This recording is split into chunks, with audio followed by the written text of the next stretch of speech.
Okay, let's do this. So just double checking at our mem graph. I want to minimize the amount of stalls that we have. So I'm just going to hit Alt End. And that should raise our heap size and hopefully reduce the amount of lag we have. Okay, so we're going to start a new game. And we're going to name it after a city in Greece called Edessa. Okay. And what flag shall we have?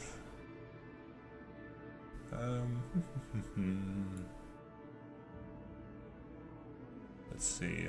I like simple logos really. Shall we go for NASA? Maybe a bit too tacky, I suppose. There we go. Capsule. That'll do. Okay. So we have our career. Now our difficulty options. I'm not really sure I want to go to hard, but I do want to customize it a little bit. So I'm just going to have a look. Yeah, I want to stay away from this one. Yeah.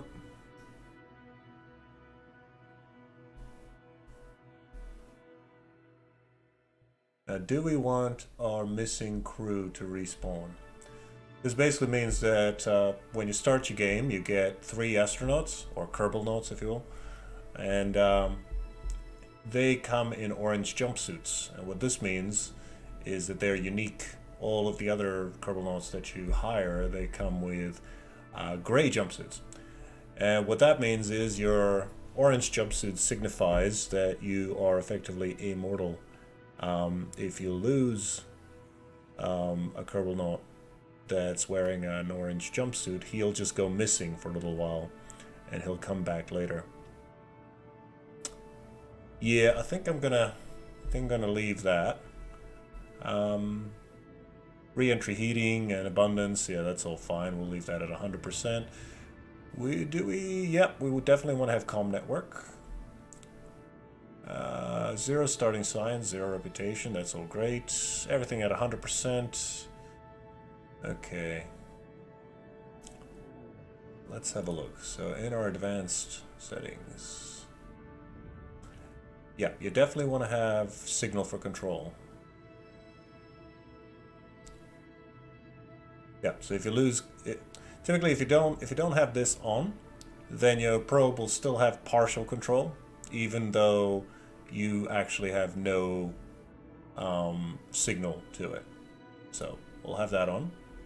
Plasma blackout means that, yeah, as the description says, your comm links will weaken and go down as your spaceship is going through atmospheric plasma. That usually happens when it's going through the atmosphere sufficiently fast, typically through re-entry. What happens obviously is it hits the air of the atmosphere so fast that the air can't get out of the way fast enough and it starts to heat up.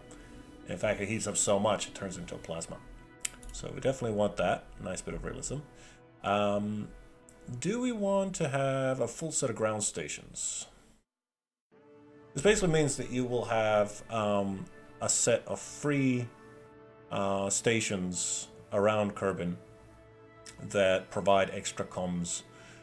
Whereas if we disable this, then the only radio station we have is at the Kerbal Space Center. I think we're going to turn this off because this is an extra bit of challenge. It means we're going to have to set up a comm network a lot sooner. Okay, all of these modifiers are fine as they are. Building impact damage, what does that mean? I see, okay, we'll just leave that as it is. It's multiplier to the amount of damage applied to buildings on collision. I think we'll just leave that as it is. Don't always allow action groups. Prevents manually transferring resource transfer obeys crossfeed rules. So prevents manually transferring resources across parts that cannot crossfeed with each other. Yeah, I think some parts will make this difficult, particularly modded parts. So I'm just going to leave this out. We don't really want to blow both our legs off. We want to make it slightly more difficult. We don't want to make it annoyingly difficult. Okay, so do Kerbals go unconscious after sustaining too much G-force? Yes. G-force tolerance is 1, that's fine. That's just a multiplier though. So it's 1 means normal. If I increase this, then they'll be more tough. If I decrease this, they'll go faint a lot sooner. So I'm just gonna leave it at standard. Part G-forces. Okay, so do parts fail when passing their G-force limits? So yes, they do. Part pressure limits. Okay, do parts fail when passing their pressure limits? Yes. Allow negative funds and science. Well, negative values should be allowed for funds and science. No. Kerbals level up immediately? Nope. Enable, yes. So we definitely want to enable Kerbal experience. Part upgrades. Enable stats upgrades for some old parts when new technologies research. Oh, that's nice. Yes, definitely. Okay. Magic mods. I'm not sure what any of this means. Okay. Colonization. Yeah, okay. Planetary base system. Group all parts in function filter. Okay.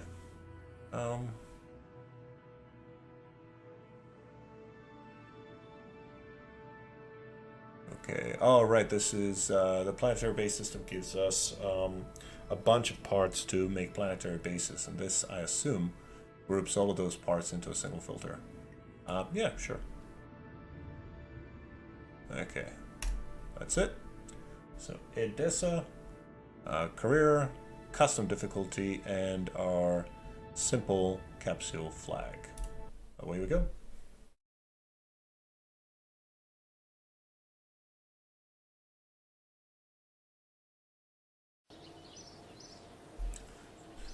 Okay, welcome to the Space Center. Nice to meet you. I am Gene Kerman, Flight Director, and your guide for this quick introduction. This is the Space Center. From here you can manage all aspects of blah, blah, blah, blah, blah, blah, blah. Okay, thanks, I've got it.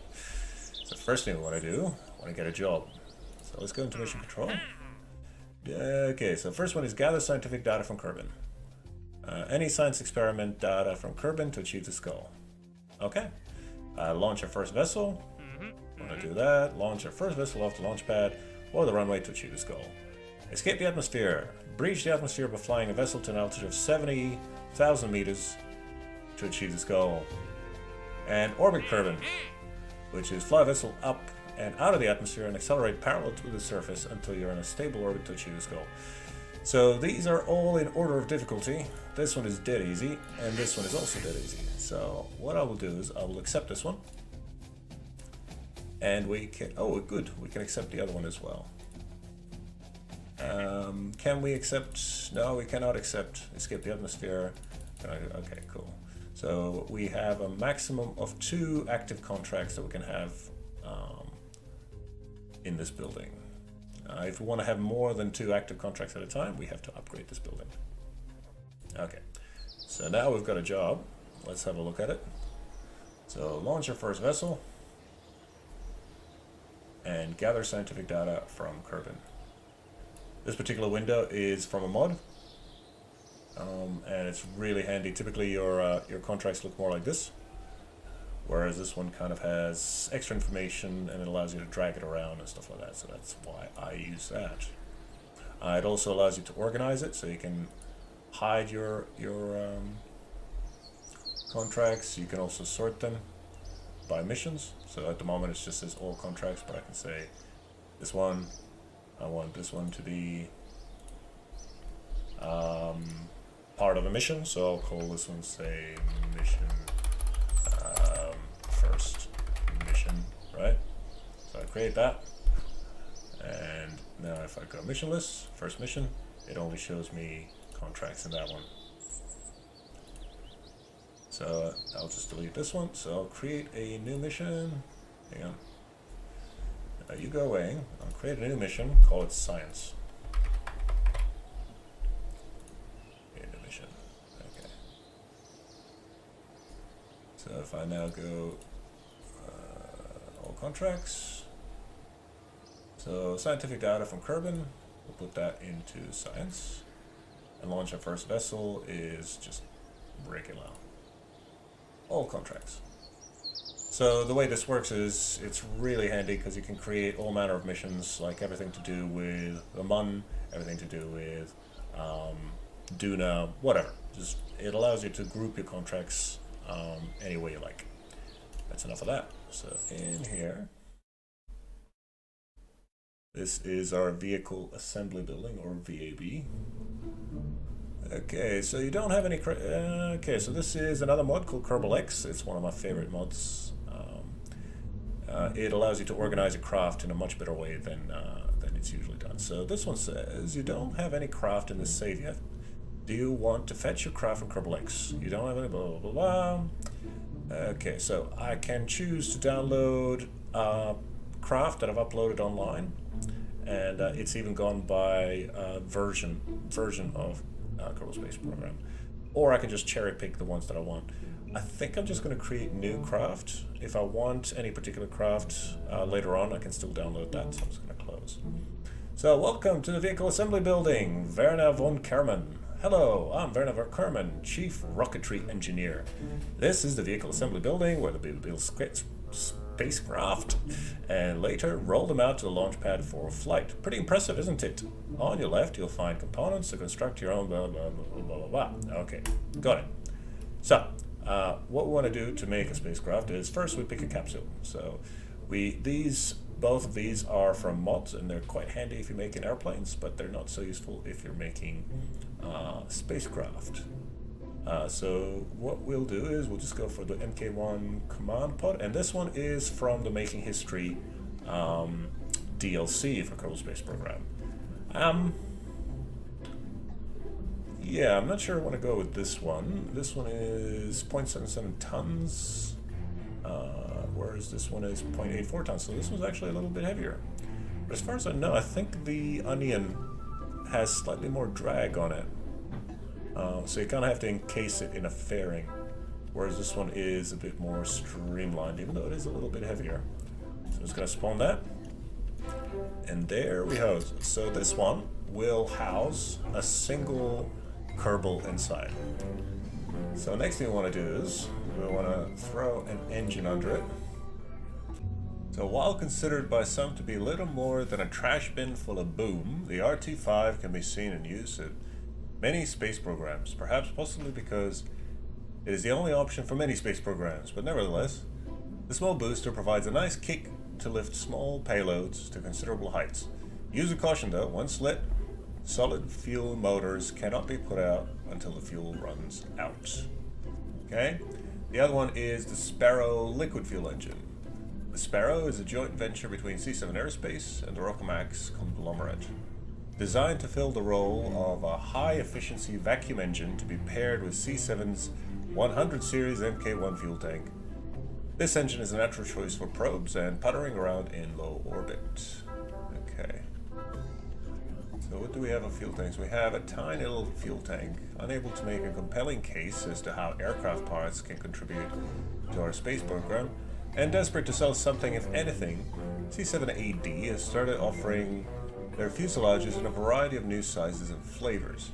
This one is a tiny sample of their new rocket-flavored product line. If we place that one, we place the engine underneath. That's a tiny, tiny little rocket. Okay, so what do we have? We have a thrust to weight ratio of 1.02, which means that if we try to take off, the rocket will barely be able to lift itself off the ground. And of course, if we add any more fuel tanks,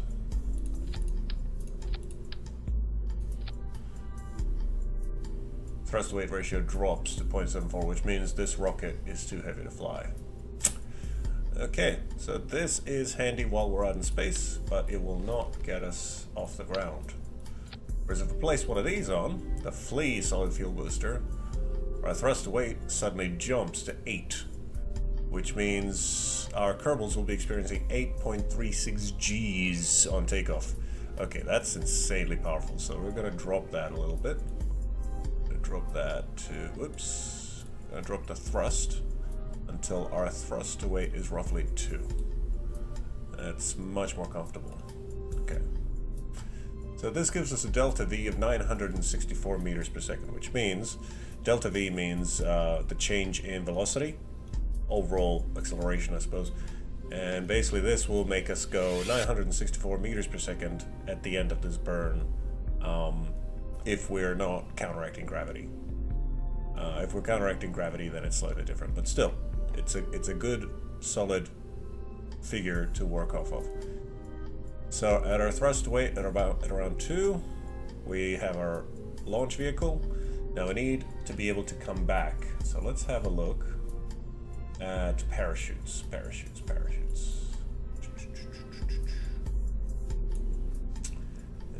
The MK16 parachute. It might be considered by some to be a little more than a random stitching together of the surplus parts it is, in fact, made from. But the fact remains that the MK16 has been widely accepted as a generally better alternative to being in freefall. I agree. So let's do that. Okay, and last but not least, do we have any kind of decoupling? Anything at all? We have no way of detaching. Oh, hello. We have a stacked decoupler fuselage. The manufacture of these parts was a convenient accident, resulting from mixing up explosive bolts with standard ones. Okay, so this will allow us to fire up our main booster and then detach from the capsule, and the capsule will be the only thing that returns home. Now, we gotta check our staging. So we will fire this one, then we'll detach, then we'll fire up the, then we'll do the parachute. Okay, this looks pretty good. Okay.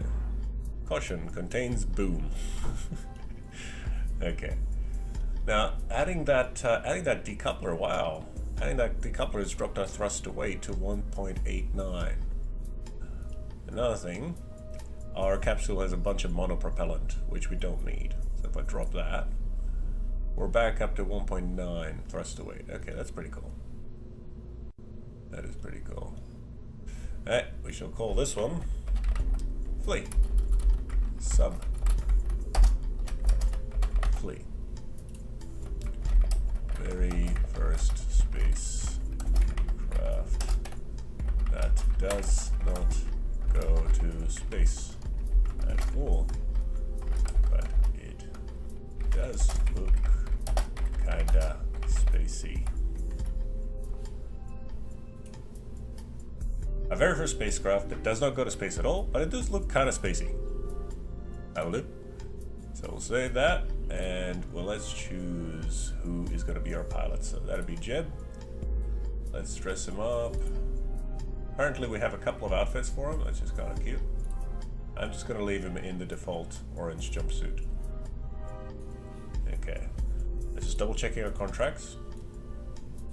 So we want to launch our first vessel and we want to gather scientific data from Kerbin, which is pretty much anything from anywhere around Kerbin, which is cool. That's cool, we can do that. Okay. Save that, double check our staging, ask our engineer, is there anything? Apparently we cannot transmit science, we don't have an antenna, that's fine. Otherwise he sees no problems with our craft. Okay. Let's launch.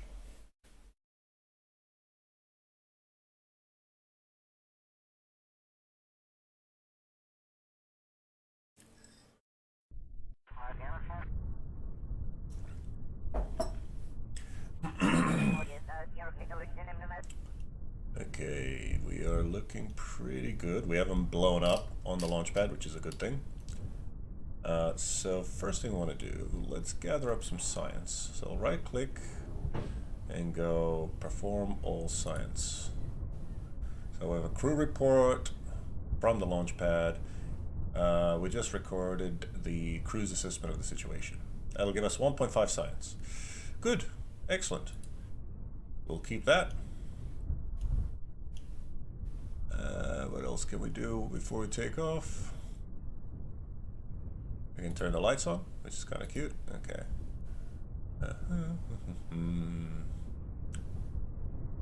Okay, I think that's all we can do. Now all we gotta do is launch and hope that we don't flip upside down. Speaking of which, I'm gonna turn on our SAS, which is electronic stability control. It basically keeps it sort of tries to keep us pointed in the direction that we're currently pointed. Okay, I think that's everything. Alright, let's launch. So in 3, 2, 1, launch.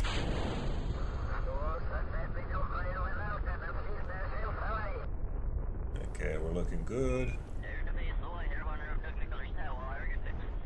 Good flight. Reaching 1 kilometer up.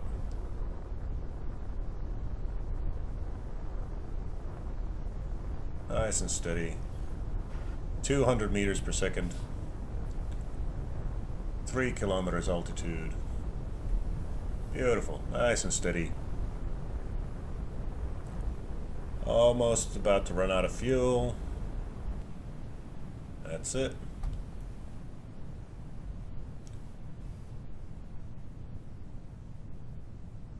Almost at the cloud line. It's 7.5 Ks.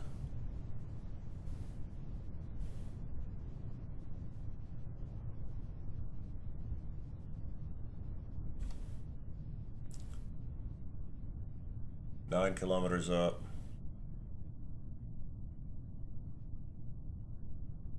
$50 meters per second and dropping. So as soon as we hit 0, I'm gonna jettison. There we go.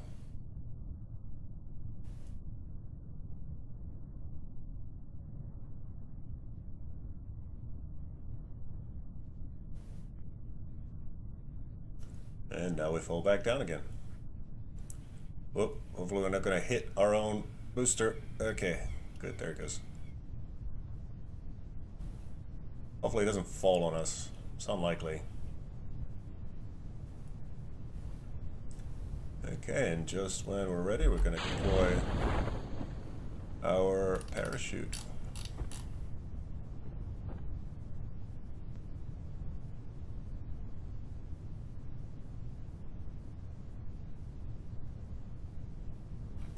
And we can turn off the SAS now.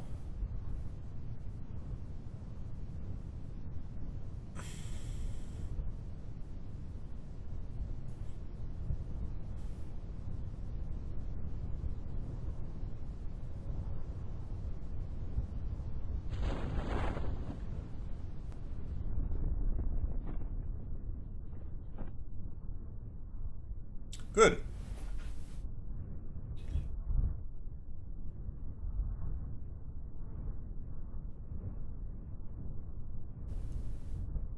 Oh, there goes our booster.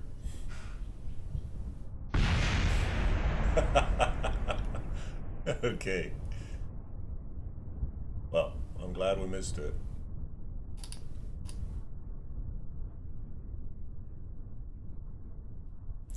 Let's have a look at our messages. So we have achieved our first goal, that is to launch our first vessel. Very nominal launch. We couldn't have asked for more. Well, we could have, but we will at some point. And we've gotten 2,000 credits, a single point of science, and a single point of reputation. World first milestones. The recent accomplishments of our space program have attracted contributions from numerous organizations. We have launched our first vessel. We have broken a speed record of 25 meters per second. We've broken a speed record of 80 meters per second. Broken an altitude record, 500 meters, 2,000 meters. Broken a speed record, 250 meters per second. Altitude record of 7,000. Very nice. That's a whole bunch of 9,600 each. And 1 point of science for each one and 2 points of reputation for each one. Very nice. And a nice soft touchdown. Can we get out? Can we do an EVA? Yes, we can. Now we can walk around.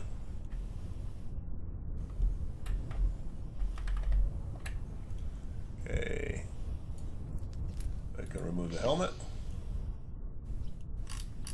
Hello.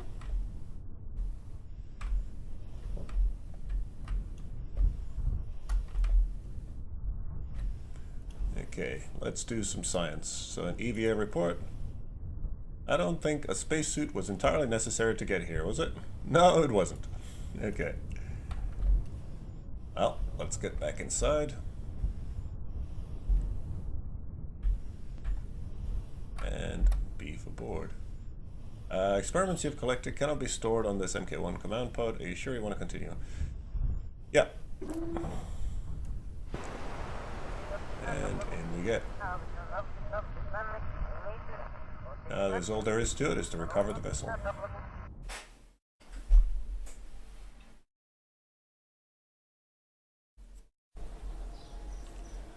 Okay, so we've recovered 9 experiments, a crew report, another crew report, a bunch of crew reports from the launch pad, Kerbin Shores, Kerbin's Crawlerway, crew reports, EVA reports. Very nice. Overall, we have recovered 31 points of science. Very nice. And we've recovered some parts at 98% of their value, which gives us 999 funds back.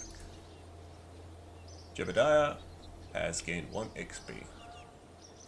Good. There's some more messages. Some more gross milestones. We've performed an EVA test. Recovered our first crew. Performed the first of our experiments at home. Yeah, that's nice. And we have completed a contract parameter, which was to gather scientific data from Kerbin. Okay. And we completed that contract. When we got to page 9 of your report, we thought you might be stalling. We're starting the launch countdown now. Okay. Now, let's get back to the mission control. And we have a whole bunch of contracts available to us now. So, let's see. So, conduct a focused observational survey of Kerbin. Take a crew report in flight above 18,200 meters near Malkuth's Envy. Thing is, in order to achieve this one, we need to actually get to Malkuth's Envy, wherever that is. So we'll skip that. Focused observational survey, same thing. Another focused observation survey. Haul RT-10 Hammer solid fuel booster into flight above Kerbin. So it reckons we want you to hold the RT-10 Hammer solid fuel booster into flight above Kerbin. Okay. So we need to be at Kerbin, we need to be flying, we need to be between 54,000 and 59,000 meters up. Need to be traveling at a speed of 160 meters per second to 350 meters per second. Okay. These are not too difficult to achieve, but I'm just going to have a look at what else. So test the swivel liquid fuel engine while landed at Kerbin. Perform the test, activate part through staging experience when all test conditions are met. This one's relatively easy to do. We should be able to just mount the engine and test it while on the launch pad. Test the Mark 1 stack decoupler while landed. Okay. Test the parachute while in flight over Kerbin. So 3,000 to 8,000 meters, speed 70 to 180. That one's doable. Escape the atmosphere. That one's still here. Haul the Flea solid booster into flight above Kerbin. 45,000 to 48,000 meters, 520 to 590 meters per second. That's pretty fast. Okay, haul the decoupler. Suborbital trajectory over Kerbin. Yeah, not so much. And orbit Kerbin. Okay. So first thing, I'm just going to see if we can test the swivel liquid fuel engine. We'll just see when these expire, because the missions, they're only offered for a certain amount of time. So this one expires in 2 days, and this one expires in 3 days. Okay. Okay, so let's test the liquid fuel engine while landed at Kerbin, and test the decoupler fuselage landed at Kerbin. Okay. So double checking that. Whoops.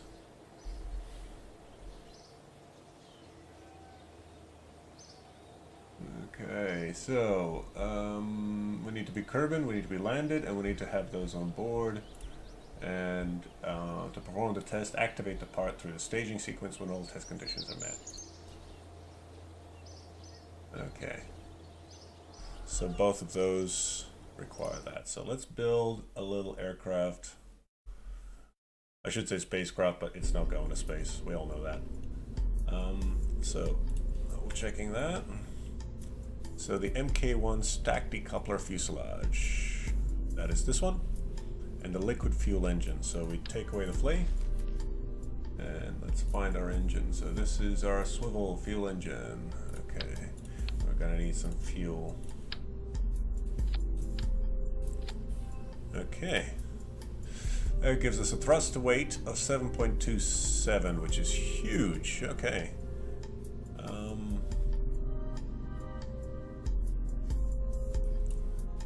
Okay, so we're just gonna add some more fuel.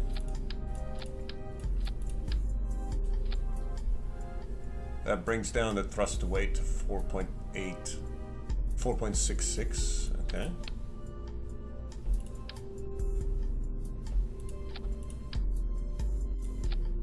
That brings it down to 3.15.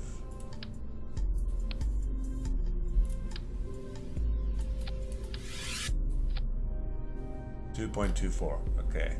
It gives us a total delta V of 3.44. Okay. Cool. Now this is getting to be quite an elongated rocket, so what we want to do is we want to throw some aerodynamic stabilization fins in there. Okay. Lovely. And I want to pull those back as far as they'll go. There we go. Good. Now, we need to test the swivel fuel engine and we need to test the stack decoupler fuselage while landed. Okay, so in order to do that, we need to have one at a time. So let me just... there we go. So what we will do is... we will run the decoupler, which will give us a tiny little hop, and then we'll run the engine. The decoupler, engine, decoupler, parachute. Very nice. Okay, so this one is still suborbital, but we will call this one a candle. Our test craft should fly higher than the flea. Save that. And let's get Jeb on board. So Jeb, there we go. Okay, let's see what this does.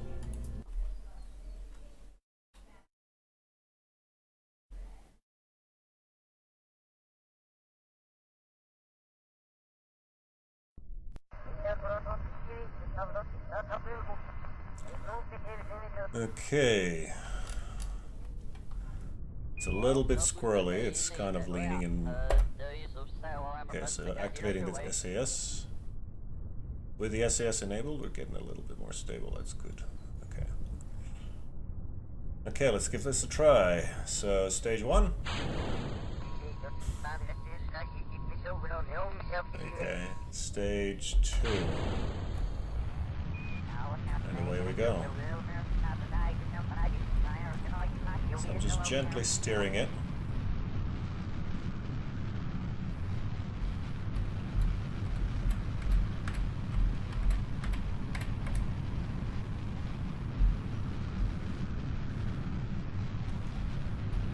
Very nice.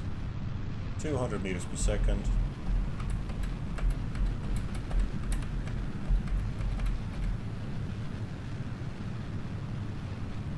.300 meters per second.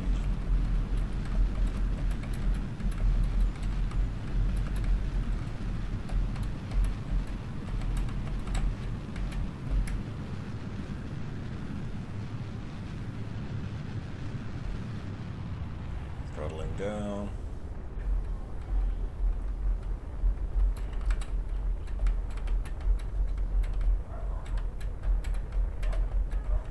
Okay, we're looking good.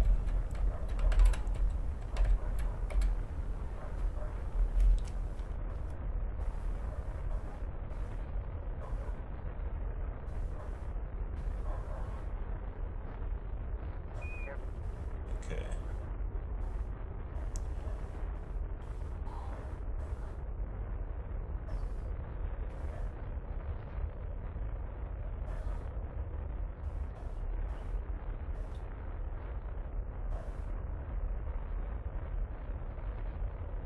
Beautiful. And now throttling back up again.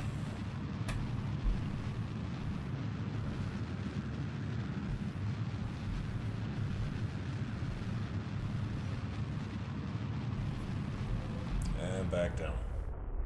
So we're about to exit our atmosphere. Very nice.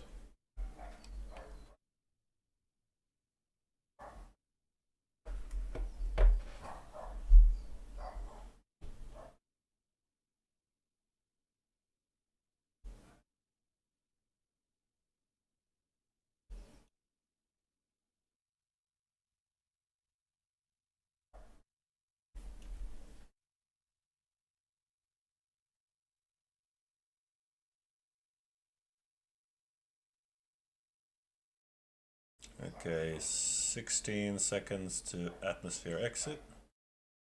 Looking good.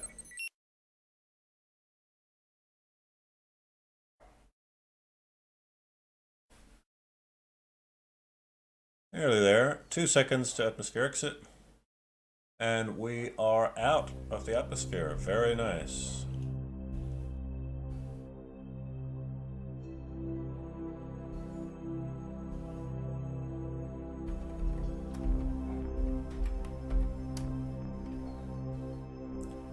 I'm just going to rotate towards the horizon. And as we approach our apoapsis, which is our highest point in our ballistic trajectory, we're going to see if we can fire up the engine again and see how far downrange we can make it.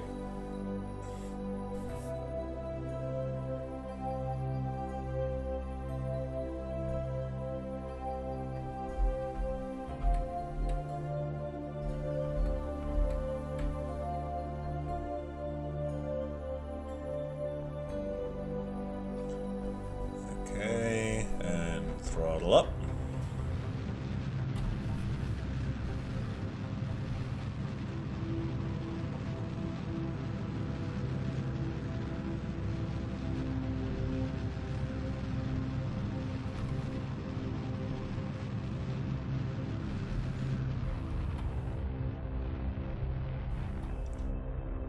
Okay.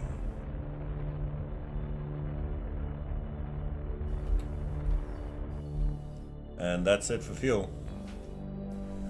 So let's have a look at our map.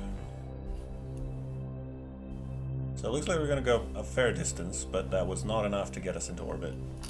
Still, that was a pretty good flight for a single stage rocket. Can we do an EVA? Cannot disembark while off of Kerbin surface. Astronaut complex upgrade required. Okay. Well, fair enough, I guess. So let's have a look at our messages. Contract complete. We have tested the stack decoupler. Got some good data here. Thanks. Good. Liquid fuel engine tested it, landed at Kerbin. Good data. Yep. Bunch of accomplishments. We have broken a land distance record. Land distance record, land distance record, altitude record, land distance, speed record, land distance, all of them at 9,600 each. We have reached space for 16,000 credits. We've broken a land distance record of 100 kilometers. Cool, there's a bunch of achievements there that we have. Good stuff. Okay, now before we touch the atmosphere, we want to decouple the capsule from the rest of the rocket. So it's going to turn us up like this.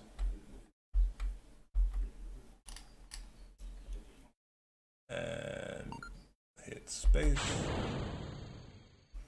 There we go. That should keep us from colliding with our own capsule.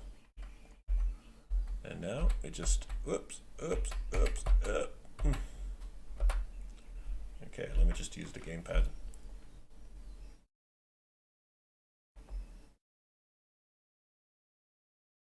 There we go.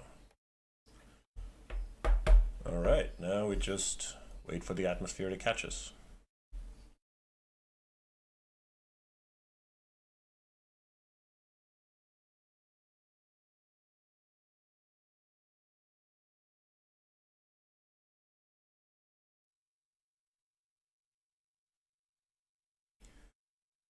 And while we're waiting, I'm just going to read some facts about Edessa, um, the city in Greece that I chose to name this save game for. So Edessa was known until 1923 as Vodena, which is known as the City of Waters. It is a city in northern Greece and the capital of the Pella regional unit in the central Macedonia region of Greece. It is also the capital of the defunct province of the same name. Edessa holds a special place in the history of the Greek world, as according to some ancient sources, it was here that Cernunnos established the first capital of ancient Macedon. Later, under the Byzantine Empire, Edessa benefited from its strategic location, controlling the Via Egnatia as it enters the Pindus Mountains. It became a center of medieval Greek culture, famed for its strong walls and fortifications. In the modern period, Edessa was one of Greece's industrial centers until the middle of the 20th century, with many textile factories operating in the city and its immediate vicinity.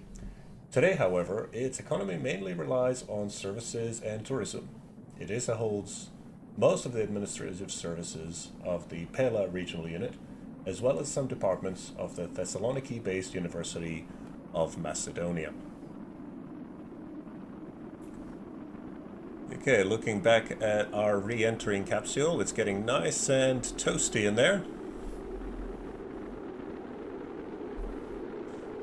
We have, of course, lost all communication to our craft as it's going through the plasma region of its re-entry stage. The good thing is we still have control because our trusty pilot Jib is still in charge and he is having a great old time.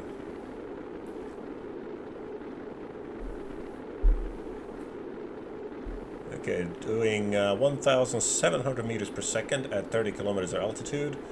Just for reference, the speed of sound in air is around 300 meters per second. So we're doing about 5 times the speed of sound.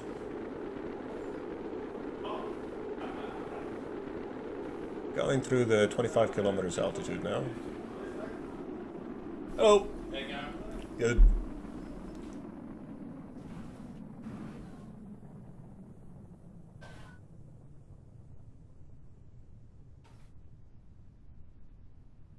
Howdy. Hey mate, sorry about the inconvenience. Not at all, you're right.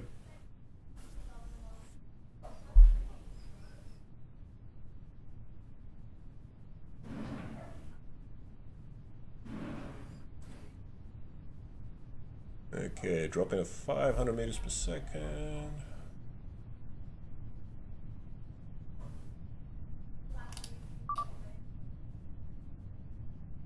.300 meters per second, and we can now deploy a parachute.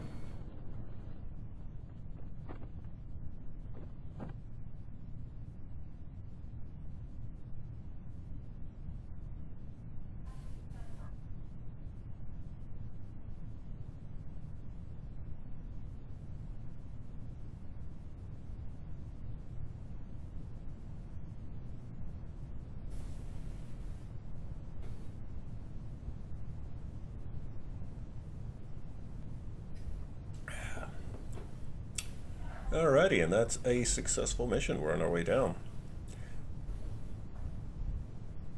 Now, some background on spaceflight. At the beginning of the 20th century, there was a burst of scientific investigation into interplanetary travel. Inspired by fiction writers such as Jules Verne, From the Earth to the Moon, Around the Moon, and H.G. Wells, The First Men in the Moon and the War of the Worlds. The first realistic proposal of spaceflight goes back to Konstantin Tsiolkovsky.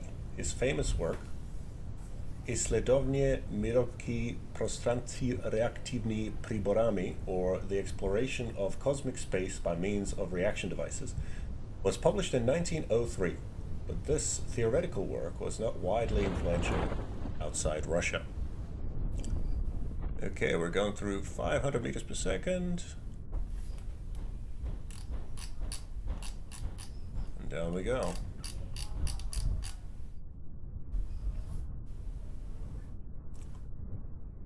Lovely, at 400 meters altitude, we should be down in no time. Spaceflight became an engineering possibility with the work of Robert H. Goddard's publication in 1919 of his paper, A Method of Reaching Extreme Altitudes, where his application of the de Laval nozzle to liquid fuel rockets gave sufficient power for interplanetary travel to become possible. This paper was highly influential on Hermann Oberth and Wernher von Braun, later key players in spaceflight. In 1929, the Slovene officer Herman Nordum was the first to imagine a complete space station in his book, The Problem of Space Travel. Okay, nearly at ground level now, at 140 meters per second.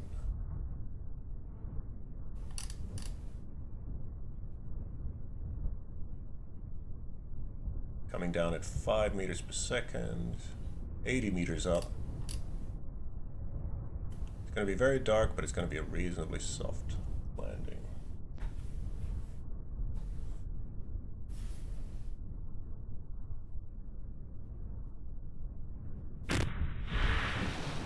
And we have splashdown. Excellent. So let's go for a swim. Okay, Jeb, I'm not going to make you swim. Just hold on to your craft. Let's do an EVA report. I don't think a spacesuit was entirely necessary to get here, was it? No, it wasn't. Okay, back again. Yes, dump the experiments.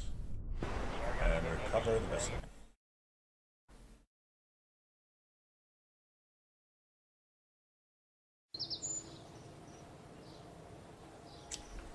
Okay, and the wash-up at the end of all of that was 33.2 science earned, a whole bunch of crew reports. And of course, we've recovered 67% of our funds. And Jeb has no new experience. I would have thought he would have gained some experience with that. We have some world first milestones. A splashdown. Okay. I think that'll do for this episode. Thanks for watching, and we'll see you next time. Right?